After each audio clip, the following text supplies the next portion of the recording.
సనాతన ధర్మం అంటే ఈ మనిషికి తెలుసా? ఫస్ట్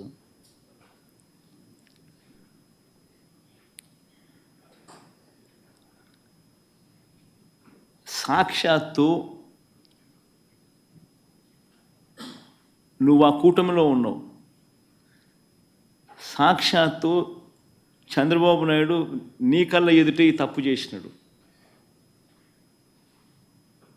తప్పు అని నీకే కాదు, సామాన్యునికి 6 ఏళ్ల పిల్లోనికి కూడా కనిపిస్తూ ఉంది, నీతో సహా. మరి నీ కళ్ళ ఎదుటే కనిపిస్తూ ఉన్నప్పుడు, నీ కళ్ళ ఎదుటే వెంకటేశ్వర స్వామి ప్రతిష్టను తగ్గిస్తూ, వెంకటేశ్వర స్వామి లడ్డు విశిష్టతను తగ్గిస్తూ, కావాలని దుర్బుద్ధితో రాజకీయాలతో రాజకీయ లబ్ధి పొందేందుకు ఇన్ని కోట్ల మంది వెంకటేశ్వర స్వామి భక్తుల మనసుల్లో ఒక అనుమానం క్రియేట్ చేయడం, దానివల్ల అపవిత్రత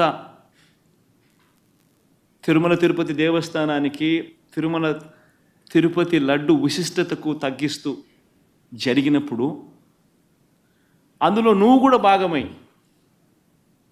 నువ్వు కూడా అది అబద్ధం అని తెలిసి, నువ్వు కూడా ఆ అబద్ధానికి రెక్కలు కట్టి, నువ్వు కూడా అదే దుష్ప్రచారాన్ని చేయడంలో నువ్వే అడుగులు ముందుకు వేస్తూ ఉన్నప్పుడు, ఎక్కడ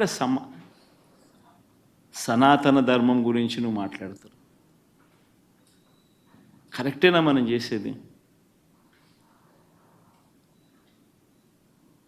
ఏదైనా కానీ తప్పు చేసినప్పుడు ఆ తప్పును మనం ఎత్తి చూపలేకపోతే, ఆ తప్పును గుడ్డిగా సమర్థించడం మొదలుపెడితే, అందులో దేవుని విషయంలో సనాతన ధర్మం అని చెప్పి మనం చెప్పుకోవడం ఎంత మటుకు ధర్మం?